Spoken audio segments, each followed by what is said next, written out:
to episode 109 of School Librarians United. I'm your host, Amy Herman. This podcast is dedicated to the issues and challenges school librarians face every day. As a school librarian in my 14th year, I found myself asking the question, where is the podcast that will help me do my job? I wanted a podcast which addressed the nuts and bolts of running a successful library program. I don't claim to have the answers, but I hope that this is a platform to share resources and exchange ideas. Now is a perfect time to mention that all the ideas and opinions expressed in this podcast by myself, my interview guests, and listeners who reach out to the podcast are our own and do not reflect those of our school districts. When incorporating research, I always make sure to cite my sources. So whether you are a novice or a veteran school librarian, this podcast has something for you. I'd like to extend a very special welcome this week to listeners Robin in Australia, Julie in New Zealand, Fallon in Kansas, Lindsay in Maryland, Lisa in New Jersey, Rebecca in Pennsylvania, and Deb in Texas. I welcome you and all listeners to reach out with your feedback, episode suggestions, either on Facebook, Twitter, or the email address schoollibrariansunited@gmail.com. If you include your mailing address, and a school address will do, I'll be sure to send you a podcast sticker. Friends, before we meet today's guest, I did want to share with you a unique pandemic-approved opportunity. We are looking for friendly, library-loving volunteers to facilitate, not present, at the upcoming Edcamp Cardigan camp, which is scheduled for February 27th. Volunteers are being asked to moderate a conversation on the topic of their choosing, and it is not a formal presentation, rather a crowdsourcing event which participants share and collaborate in different sessions.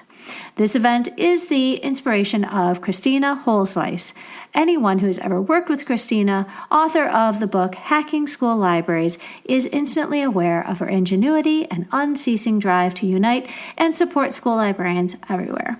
If you are interested in facilitating a session, please be sure to check out the link in today's show notes to learn more. And now for today's episode, Collaborating with Public Librarians, and my conversation with Harry Coffill.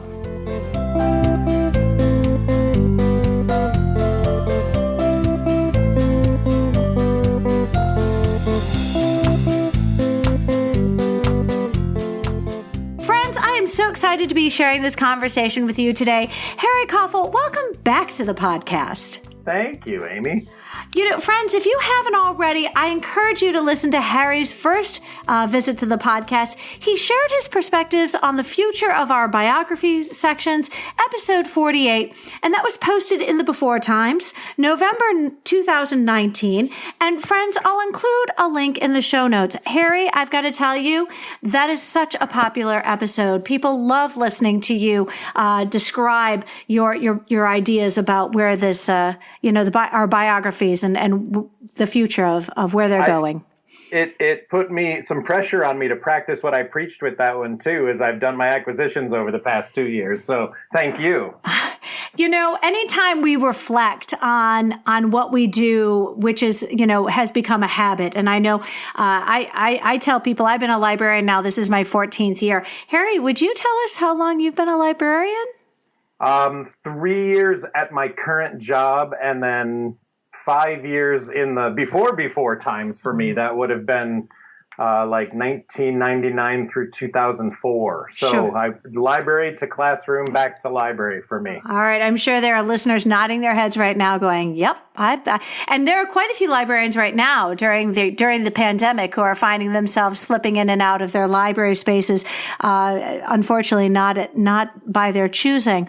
So Harry, just so we can get a better understanding of just how remarkable the events which led up to our conversation has been, would you describe for us your current library assignment? Give us an idea, listeners, where you're teaching and a little bit about your school district. So I teach at Godfrey Public Schools, which is I think it is the smallest square mile school district in the state of Michigan. It is not in numbers. We have, a decent number of students, but just in square footage, we're one of the smallest districts in the state. We are 85% English language learners in our district. So that makes for some really interesting challenges for a librarian and a classroom teacher. I serve as the K through 12 librarian, so I serve 4 buildings. So I do a early childhood center. I do the 3 through 5 building, that's Godfrey Elementary School. I do the middle and high school, which is one facility. We have a middle high school. And we also have the East Lee High School, which is our alternative ed high school, which until this year did not have their own library. When I arrived at Godfrey Lee 3 years ago and was given the tour of the district, I walked into that building and said, "Where are the books?" So that was something that I really wanted to create for our students at the East Lee Center. So this has really been the fulfillment of a lot of work for me to make that happen. Wow. And that's why we have a show on this today. I do have to say that it's not unusual for me to talk to school librarians who identify a need and they now become just bent on getting, on making something happen. And that's something that's fairly consistent in all the wonderful people that I get to meet. So you are a district librarian. Yes. I encourage everyone, when you get a chance to read this article that I've included in the show notes, what struck me was that this concept from, its inception to where we are today took multiple years. It did. I got called into a meeting with the Kent District Libraries, KDL. My first year as a teacher, I think it was probably October. So I'd been with that district a couple of months at that time. And they were having conversations about several things for their community drives. KDL has a wonderful calling to serve their community beyond just being a library and finding ways that they can serve their community. They do things like tax help for people and, renting kitchenware. You can check out kitchenware and ukuleles and all kinds of things from the Kent District Library. That, maybe you think of your library as a repository of books if you're not a librarian like us and don't realize all the other things. And I didn't even know that Kent District Library did all that. And I was in this meeting and we got to the end of the business we were there for. And they looked at me and said, "Well, is there anything else that we can do for you personally, as me as a librarian?" And I wasn't prepared for the question, but I had in my head that I had looked at this East Lee Library and said, "I've got a building that doesn't have books for kids to check out." That they had an English classroom that had one small classroom library, but there wasn't a good place for kids to go and to be and to study. With alternative ed students, that ability to identify with their space sometimes is, I think, it comes up short. School is something you do. It's not some place to be. So I really kind of had in my vision, too, that this would be a place that kids could work. So I was at this meeting with KDL and they said, "What can we do for you?" And I said, "Man, I would love to find a way to get these kids books."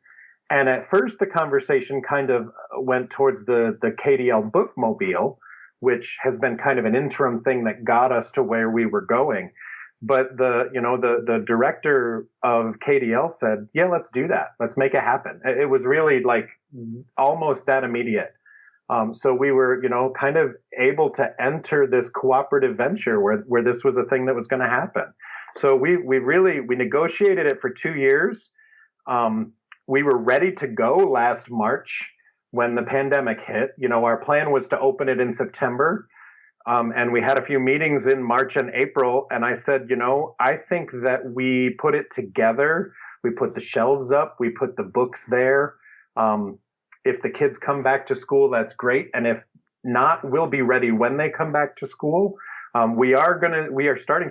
I'll be there on Friday. We'll be open for students on Friday for an option right now. Every Friday, we open that library for them.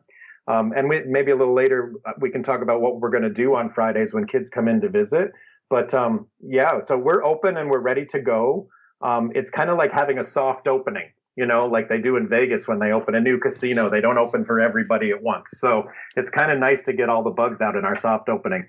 But KDL has been fantastic. And this is something new for them, too. They've never built like a branch library like this before. So that's been exciting for them too, I think. Well, and I have to wonder that the optics on both sides of the table are fantastic. I mean, you cannot negate just how important this is. You're serving a population which is not being served. And your district has to be delighted because it did not seem to be that this was going to require the funding that other school projects oftentimes do. I do want to, in fairness, we are tossing some money at it. We've built this in a room that was actually a secretary's office. It was kind of like the nurse's office, but there was no nurse in the building. So it was just kind of this catch-all room. Everybody has one of those in their house, right? You know, the room I'm talking about. So, we cleared all that out. It looks a little like a boardroom right now. There's a big meeting table in there, some old furniture, but the superintendent called me this year, and the facilities manager and I are buying all new furniture for the space. And the superintendent's like, well, this is working out really well and your kids need this, so we're going to do that for you. So my idea is to kind of go coffee shop chic while we're designing this. Again, this is a place that we'd like kids to linger a little bit. Some of that has to do with the collection and the design. Some of our students are dealing with homes with no Wi-Fi right now. In the winter time, just in the community that we're in, some of our students are homeless in this facility. Some of our students are working in homes that don't have heat. So, making this just a little teenage haven, for them to come in, to use the Wi-Fi, to get their work done, to have a cup of hot coffee. We're providing not meals, but we have some like non-perishable snacks and granola bars and things. So when they sit there, there's something for them to nosh on. I built a student workstation with all of the goodies, the glue sticks and the poster boards and it's not all just books for me on this one. It's really kind of this idea that we've built a study center for them, a place that they'd be pleased to go work and maybe have a nice place to function for a little while they do that. So, it isn't a zero cost thing for our district, but yes, minimal cost. You and I both know what the cost of a set of library books would be. And this is a small set of library books, but we don't own them. KDL owns them. Right. I guess it makes me realize how little I understand and appreciate about alternative ed, because in my ignorance, my assumption is that, whereas what we'd call more of a typical high school setting, you sort of, the kids land for 4 years. And, when you're looking at a typical 9-12, you've got kids who are there for years. And my understanding of kids who are in alternative ed, it's more of I'm passing through, and as long as it takes for me to accomplish what I need to do to get here. And I think that does our students a disservice, because we somehow feel that they are somehow less in need of the kinds of supports that we build into our kids in our more traditional high schools. But to me, it seems like, given the circumstances, they may be requiring even more supports as they work towards graduation requirements. Yes, and that interestingly, Amy, includes the collection. If you and I were building a collection for a typical high school, we would have, X amount of this and X amount of that, and we would want 25 to 35% of it to be nonfiction, and the nonfiction would be divided down by current curriculum, and we'd look at our biographies. We targeted this collection specifically for this alternative ed audience. Some of that's content, very high interest content. For kind of urban youth. Some of it is, we have some students with some different learning abilities. So we've ordered some high interest but low lexile books for them, which are kind of tricky to find. I was interesting to work with the collection management person from KDL, who was able to help me with learn about some of those things. So really, we've got some really high interest teen novels that are actually written on a 3rd to 5th grade reading level.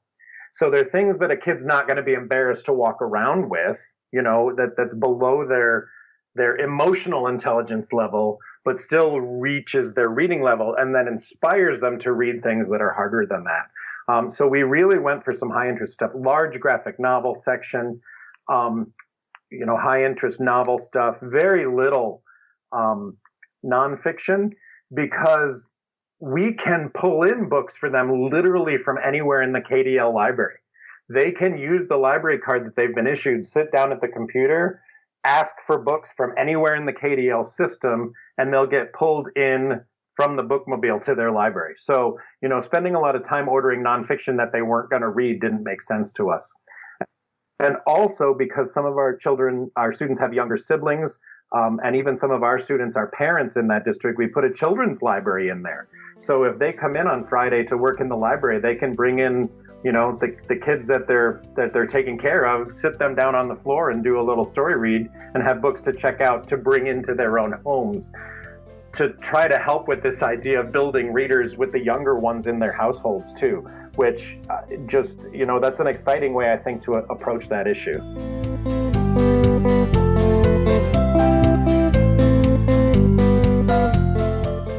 Wow. I'm sort of grappling with the enormity of what this place could mean, this learning commons could mean to your students. And I think it could very easily become more than just a place to hang out, because it becomes a destination. And, right. and having to sort of rethink this, I'm guessing it's going to take off, because when people realize inside the library, rather than, like you said, what we call a typical school library where we have this obligation, we have to support the content and the curriculum, and we have to support classroom initiatives and building initiatives. You've just created like a candy store of literature and reading material for your students, because they aren't attached to assignments. Your kids aren't coming to your library at this alternative high school because they have to get a book to do this assignment. So right. It really is purely for pleasure. It is. And, the other thing I'd add to that I'm very forward about is, I want this to be something special that only this school in the district has. There is some unfortunate stigma, I think, to attending an alternative ed high school for students sometimes. I'm being sent to the school off on the edge. And here's something that's like a diamond that you get if you go to this school. If you are an Eastleigh student, you have sole access to this library. The interesting thing is it's a public library. It is a KDL library with KDL books. Other KDL patrons can't see it. These kids almost have like a secret library card that grants them exclusive access. It's like having club access to this space. So letting them have something special that's just for them, I think, is so positive to an audience like we have at Eastleigh High School. And I hope that, when the kids start coming in full time, we're currently remote, that's something that they'll recognize pretty quickly. Well, and let's hope that, it gets the kind of promotion from the staff in the building. I'm hoping that they appreciate just how wonderful this destination is. And if you could, I just need to ask, because in my district, our students, like our school, we're in a sort of different situation where all of our school libraries are on the OPAC as other branches. So if you look up in my district, if you look it up in the public library, you will see 3 public branches and then 14 school libraries. And patrons are welcome to pull from any of those libraries. So on using the computer interface, we simply look like another branch. And there are some pros and cons. There definitely are some cons, like we have to use their software. We have to use, their software, which is not designed with us in mind. And yeah, a lot of times our books get pulled to go to the other districts. But by the same token, we can pull from the public libraries and those books get delivered. So explain to me again, the patrons at KDL cannot see your collection. Is that right? Correct. So now this has only been minimally practiced yet. The number of customers I've had is very limited since we're remote.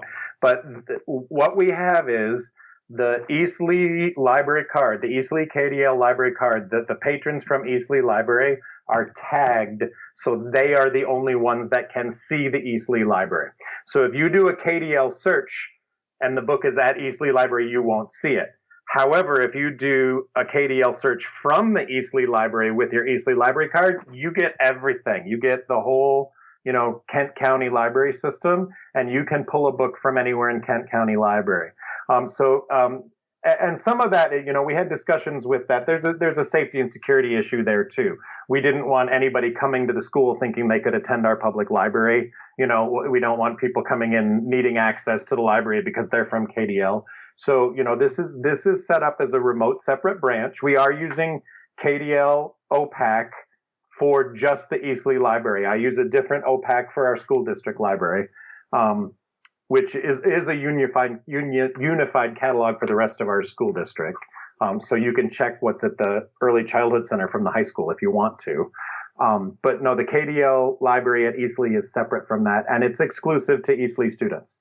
So, no, I'm actually, Amy, interested to hear you say that, because other schools that I know have insisted on that when they've done public library cooperations. So that would, I would feel sketchy about that as a librarian. Well, and you mean about the public library being able to pull from the school libraries? Yeah.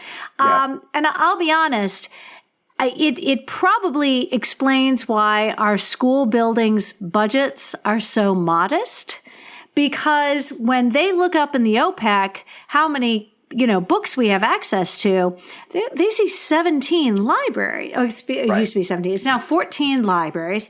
And they said, well, you can get books from any library in the district. Why do you have to have them all here? And of course, this is non-librarians who fail to understand the idea of access, meaning immediacy, having the books immediately in front of you rather than ordering them from from one of the branch libraries.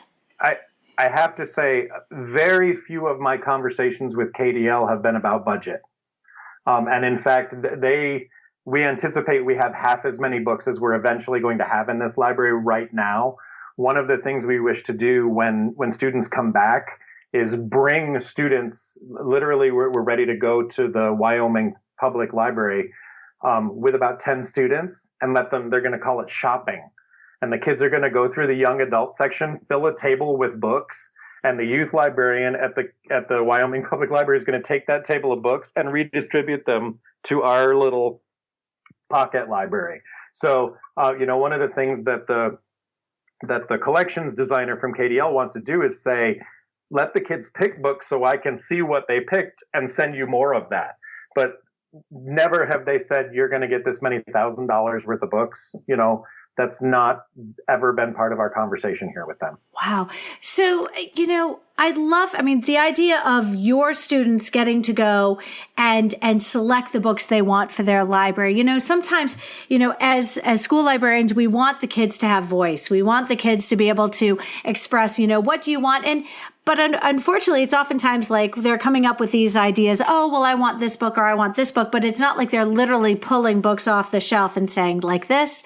I have been known to put my book order on my smart board and just say, okay, what do you think about these books? What do you think about these books?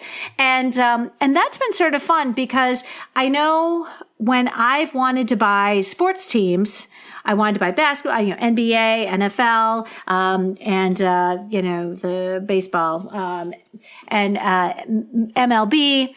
I didn't know which teams to pick. So I let my students pick the teams, and it's not as much fun as picking stuff off the shelf, though. In my own philosophy beyond the Eastleigh Library, that's been an interesting step for me, stepping from the district I used to be at to a district that's 85% English language learners. I laugh at your sports one there, because I had exactly the same conversation with my students my first year at Godfrey Lee, and they don't want books on football or baseball at all. They want books on World Cup soccer, which, wouldn't have been in my wheelhouse. So I've done at all of the levels that I teach at, I've done an awful lot of, tell me what you want. I find that the best way to connect with my high school and middle school students, especially, is to buy books directly for them.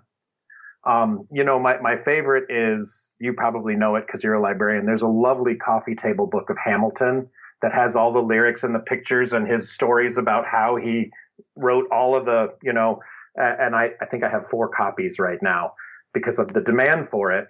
But the first year I taught there, I had a quiet little student at the counter like, could you get this book for me? I'm like, yep, and I bought it for him. I had it there the next week.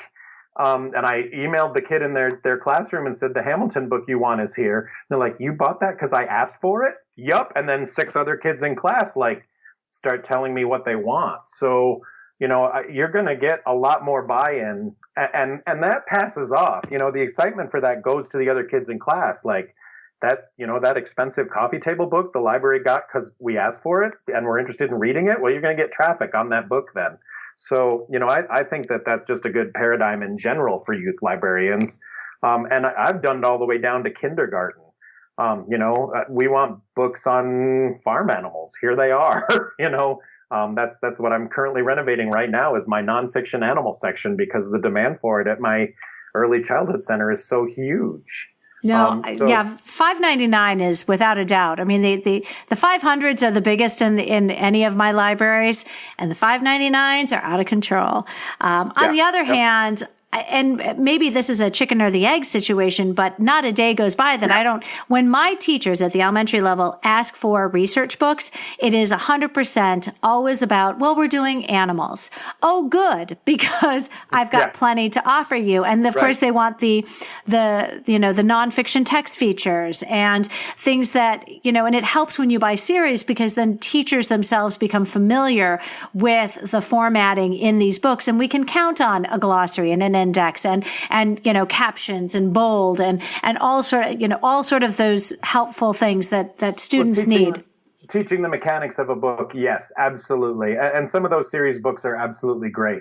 I still love to find things that are readable when I do that. One of my favorite high school 5.99s books is Esther the Wonder Pig, which is the true story of 2 men from Canada who brought home what they thought was a miniature pig and wound up with a 1-ton pig in their living room. And it's a hilarious book. But there is a kindergarten version of it too, that I read to my kindergartners. And it's a true story, and we can use that for learning about animals. And you can read it out loud at a sit and read, and get kids excited about nonfiction. And I think that that's always great. So, you can feed your nonfiction with stuff that you want to sit down and read. And I think that that's always important too. I wanted to follow up. There are a couple things. I have some major questions about the bookmobile. My district does not have a bookmobile, and I would like to know if you could give me an idea. You said the bookmobile would come to the alternative high school. Does it also support your other buildings with books from the public library branches? So our bookmobile service has changed. Obviously, with the pandemic, it's changed quite a bit this year, although they are still coming every Tuesday. The bookmobile is a service of KDL. It's pretty spectacular. They ran summer programming for our district all summer long at our early childhood center. They showed movies on the side of the bookmobile and had story readings on the lawn, with distance story reads. Right now, patrons are not allowed on the bookmobile, but you can request materials and the bookmobile will have them for you and they'll deliver them. They come to the Early Childhood Center every Tuesday. The Early Childhood Center, so many families in our district pick up kids at the Early Childhood Center and then go home. So our high school students walk to the Early Childhood Center, get their little brothers and sisters, and then go home. So serving the bookmobile there, the high school kids will take their little brothers and sisters to the bookmobile, get a book for both of them before they go home. And KDL has been great about that. So KDL provides us some fantastic services. The bookmobile provides all ages books. They have video games on there to check out for video game consoles. They've got a selection of DVDs and movies on there. It's been really spectacular. They don't just serve our district. Our district gets served on Tuesdays by the bookmobile, and then they're at other places in the community. There's another elementary school for a different district down the street that they go to. They're in different parks all summer long. So Yeah, it's been pretty spectacular, and they're great. They will actually contact teachers and say, can we bring curriculum stuff? Can we target your curriculum this week? Can we load up the bookmobile with whatever you want? So yeah, no, that's been a great service. They were going to East Lee and then coming to ECC every other week, but as we got to the end of this negotiation to build the library at East Lee, we weaned away from that and we didn't need to do it anymore.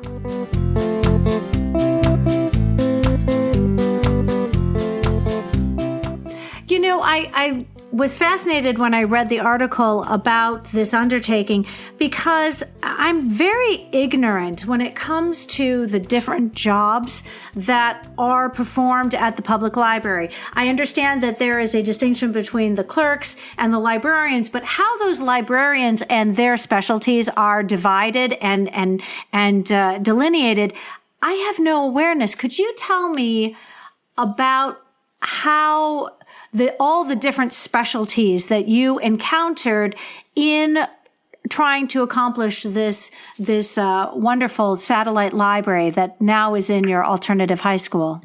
It's interesting because you and I, as school librarians, are used to doing all of the jobs. We have paraeducators who do some of the jobs, but we wind up at some point doing everything.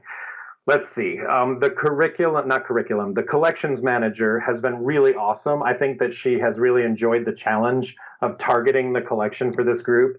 And she and I have worked together on that, but she really designed, kind of an amazing collection for these kids.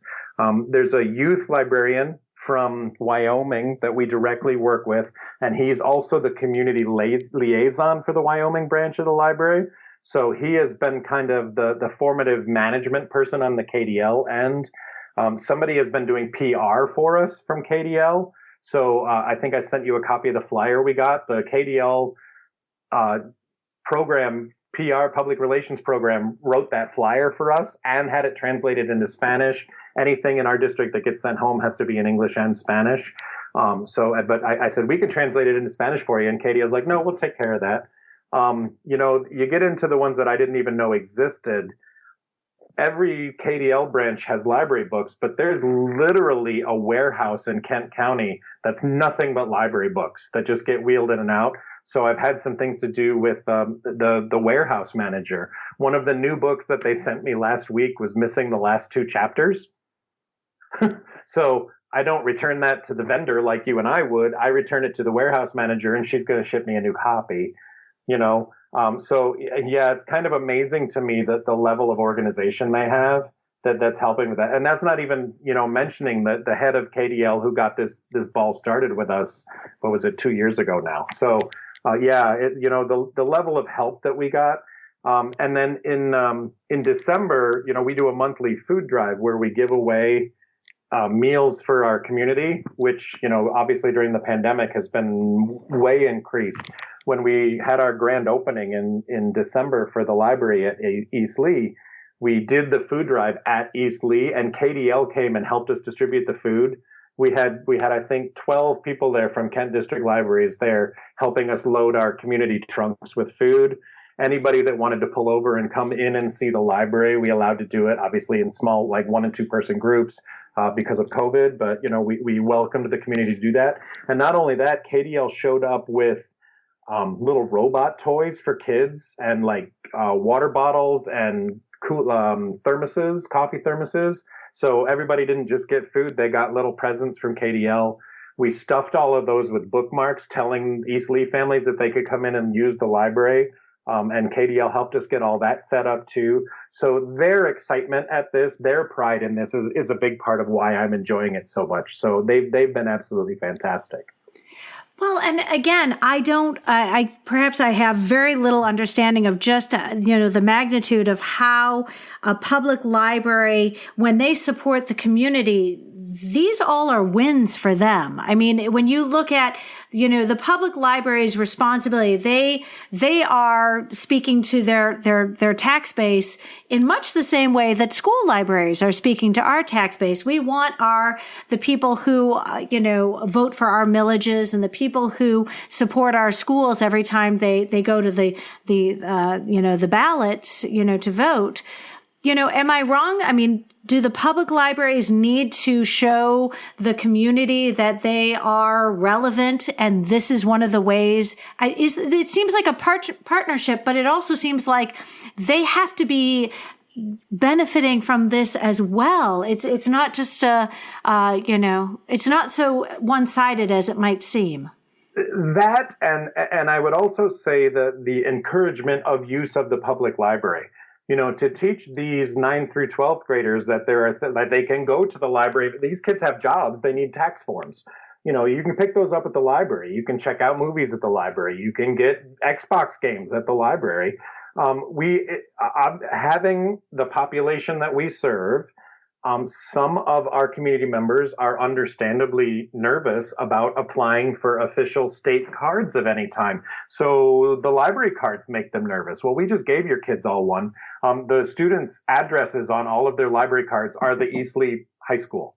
We didn't put their local addresses on them. So their local address on their library cards is Eastleigh High School, and their email contact address is their Eastleigh High School address. So, we're trying to avoid some of the concern that their parents might have about applying for official government documents, which the library really, you don't need to be concerned about that, but we understand why they are. So kind of overcoming some of that hesitance that they have, but also, maybe breaking up the idea a little bit that a library is a boring place full of books that they don't want to read, that there's other things that they can do there, that there, as family services that can be provided there. The bookmobile is a big part of that. Creating this little local library is a big part of that. But just getting kids in the door, or at least understanding that that's a resource for them, I think that's huge. The service end of it is huge for me. So it really is a win-win, because your students get a library, they get community outreach. This is their, right. and it's always a win for them, because you are providing them with, I wouldn't say a captive audience, but you're providing for them a collection of students who will all be supported in this effort. And so for them, it's community outreach that is going to always be successful, because you are providing them the recipients of all of the goodwill that they are offering you.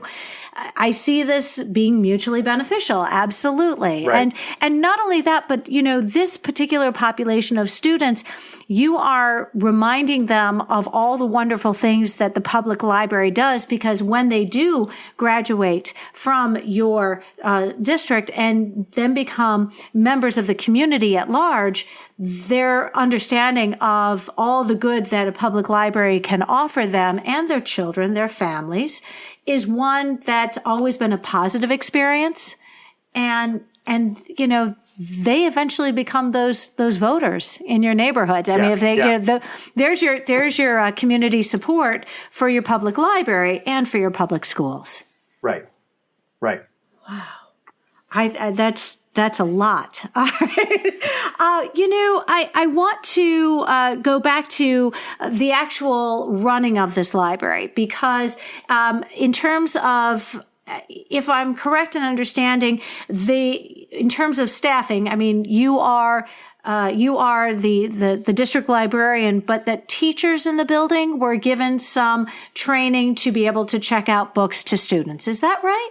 So right now, the staff is me. But we only have 3 staff members in the building currently, and they're all actually teaching remotely. So I'm there on Fridays, and very often I'm the only person in the building. We had our first customer last week. It was very exciting. When we're back to in-person teaching, I am now, I shift to a different building every day. I will plan at least a day at Eastleigh Library. We've rehired a paraeducator, so it's me and one paraeducator. Hopefully next year we'll have all of our paraeducators back. I'll be able to see how many days we need to be fully open. And then also we will train a few teachers to do some basic book checkout. It's not difficult, but currently I'm the only person doing that. So we host every Friday, make ourselves available. I've also made it clear that I'm available for tutoring.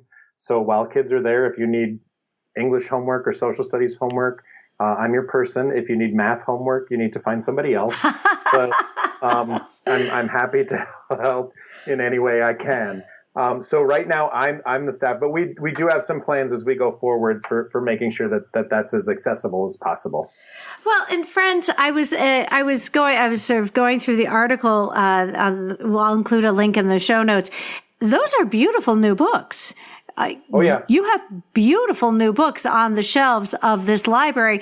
In my head, I sort of imagined that you would be getting, books that weren't necessarily being circulated, or they might have been, previously on the collection, but they were no longer, being used. And some, I will say some of them are, but also some of, when you're a librarian, you get 5 new copies of the most popular book, and a year later you keep 2 and the other 3 go back to the warehouse. Some of the ones in this collection are those 3 that went back to the warehouse, in those young adult collections. So none of them are the ones that have been abused. None of them are in the weed pile.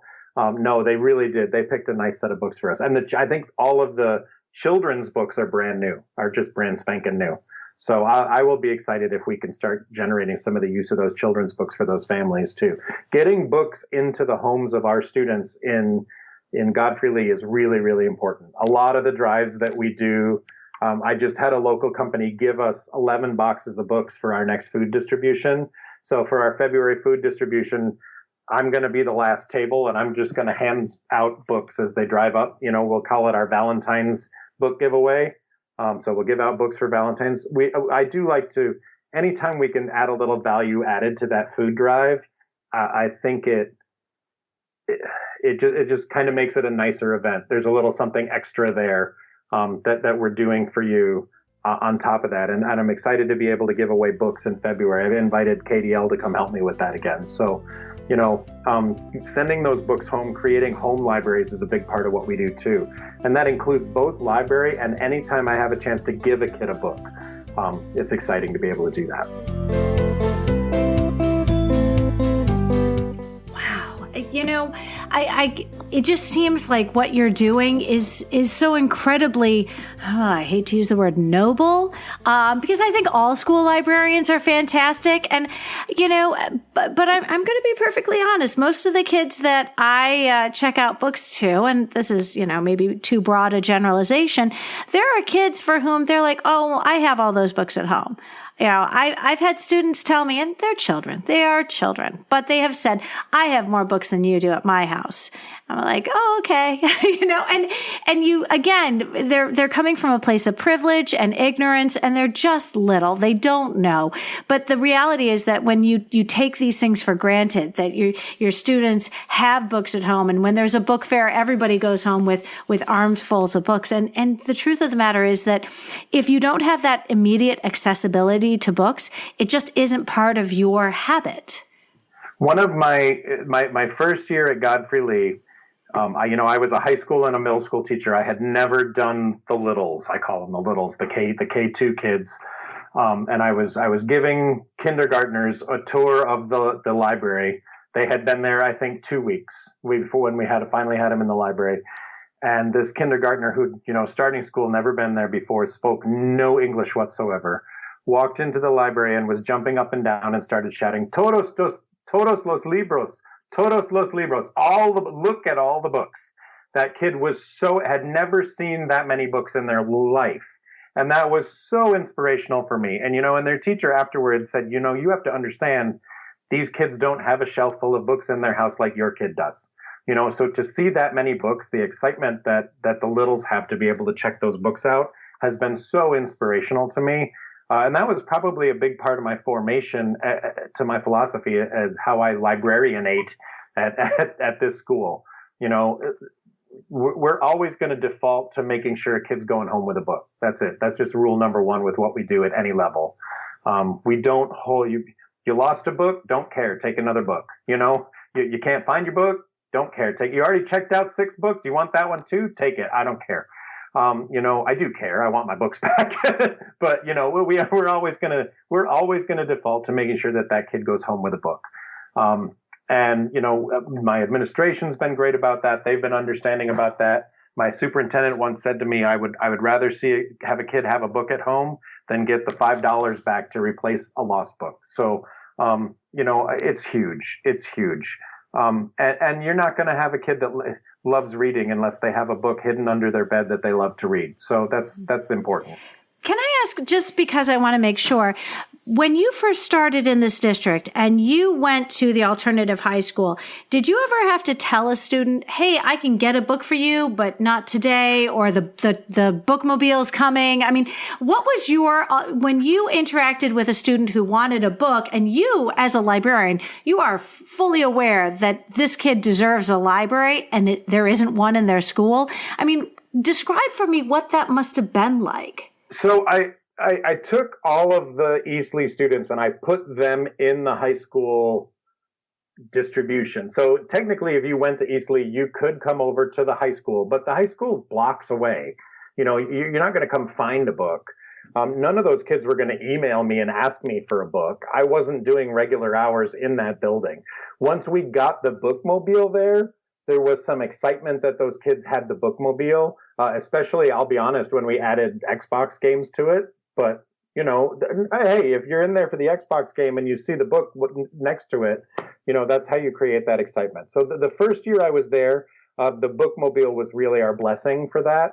And that was kind of the start of this idea that, hey, there's things that we can do for you.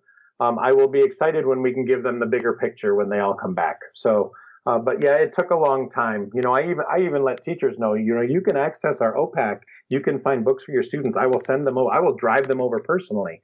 But I didn't get a lot of take for that. And really, being a teacher, if it's one more thing you have to do, I just know that I can't expect my teachers to do that job for me. I've got to get those books in their space to make that happen. A couple more questions. So when you talk about this Kent District Library Network, can you give us an idea of how close is the closest public branch to your alternative high school? Yeah, there's a Wyoming, the Wyoming Public Library, which is the one that serves us, is actually, I don't know, eight blocks away, maybe. It's not terribly far. But there has been kind of this weird boundary that the kids from our school community don't use it. The kids from the larger Wyoming community use it, but the Godfrey-Lee-centric kids have not used it. I think some of that is, that English language learner, that barrier that we have to get around to use that public service.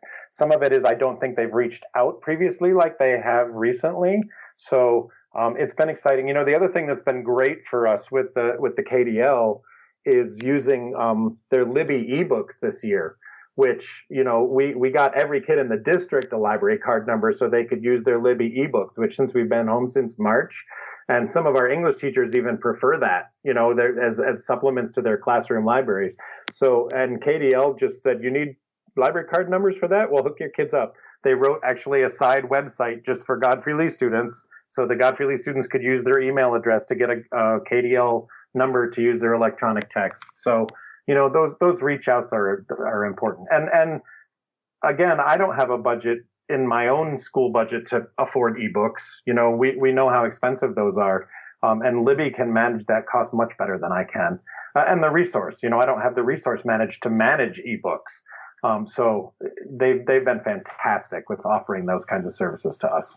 I just have so many more questions. So when the pandemic hit, did you approach them? Did they approach you? Was it you both had the same idea at the same time? I mean, I'm curious, I guess, backing up, before the pandemic, in the before times, did you always have a standing meeting with your public library counterparts? Was that part of your routine during the year? Most of the planning for this library, we had it. We got the ball rolling my first year teaching, but last year was the big, hey, we're going to do it. We had an opening date of September 1st ready to go. We were meeting monthly, and then, emailing and Zooming. And even before the pandemic, we were doing electronic meetings, just because getting that many people together without having to drive them all together was really convenient. And really, the pandemic didn't affect our opening date at all. The books were, Tammy called me and said, the books are ready in the warehouse when you're ready. I said, the shelves will be up in September. Let's put the books in there. So we really didn't see stopping it Like, what, we're going to leave the book sitting in the warehouse for a year? Let's use this opportunity to get the job done, to set it up the way we want to have it set. So when the kids come back, we're ready to go. So yeah, it was very well organized. I did some of that. KDL did some of that. KDL brought some of it back to me. I appreciated that it was always a consult. Like, is this right? Does this reach the audience? Is this the way you want it to go? We worked with teachers within the school because I didn't know the population of that building that well. So the English teacher from that building was helpful, saying, yeah, this is the kind of things our kids like. So we really made sure that it was tackled and that all of the voices were heard as we needed to do that.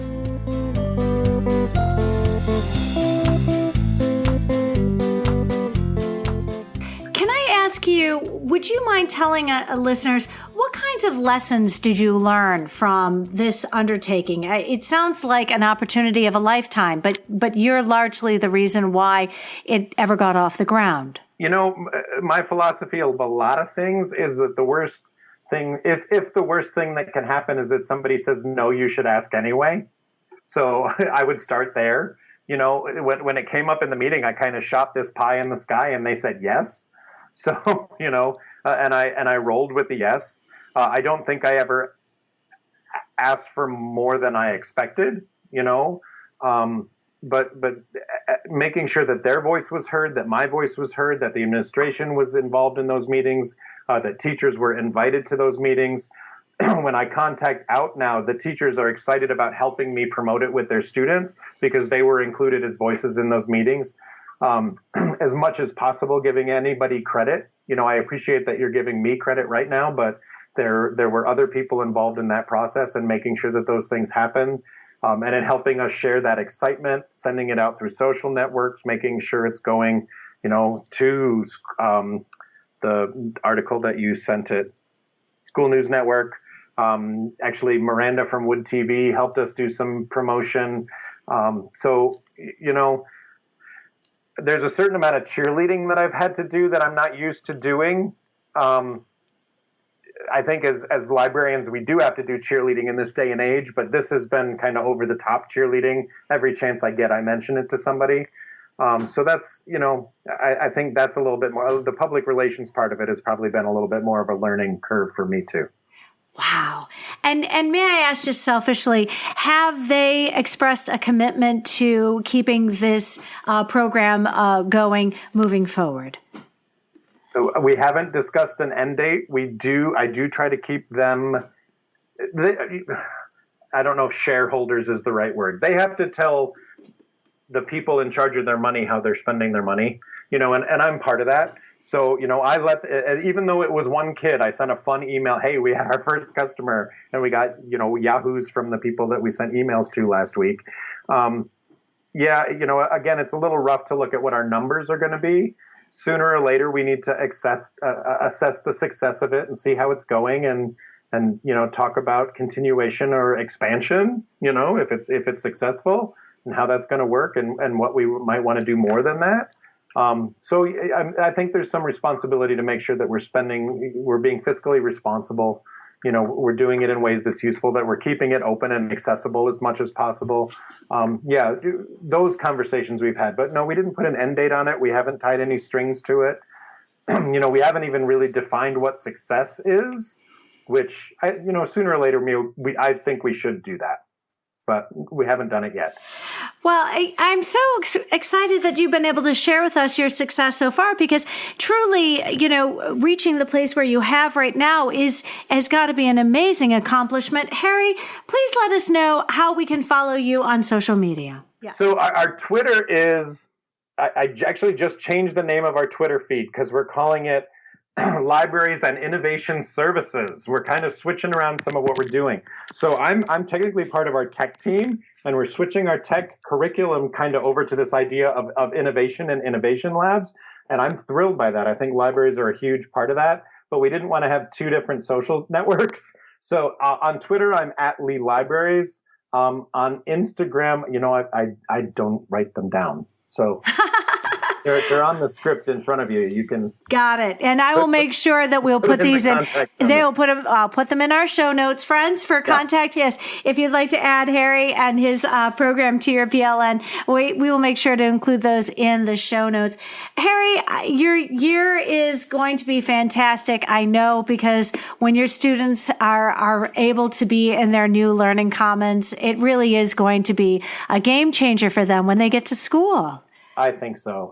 We're really looking forward to, hosting learning with our students and creating a space that they're comfortable going, and finding a space that's warm for them to learn in more ways than one. Oh, it's truly a feel-good story. Thank you so much for being on the podcast today. Thanks, Amy.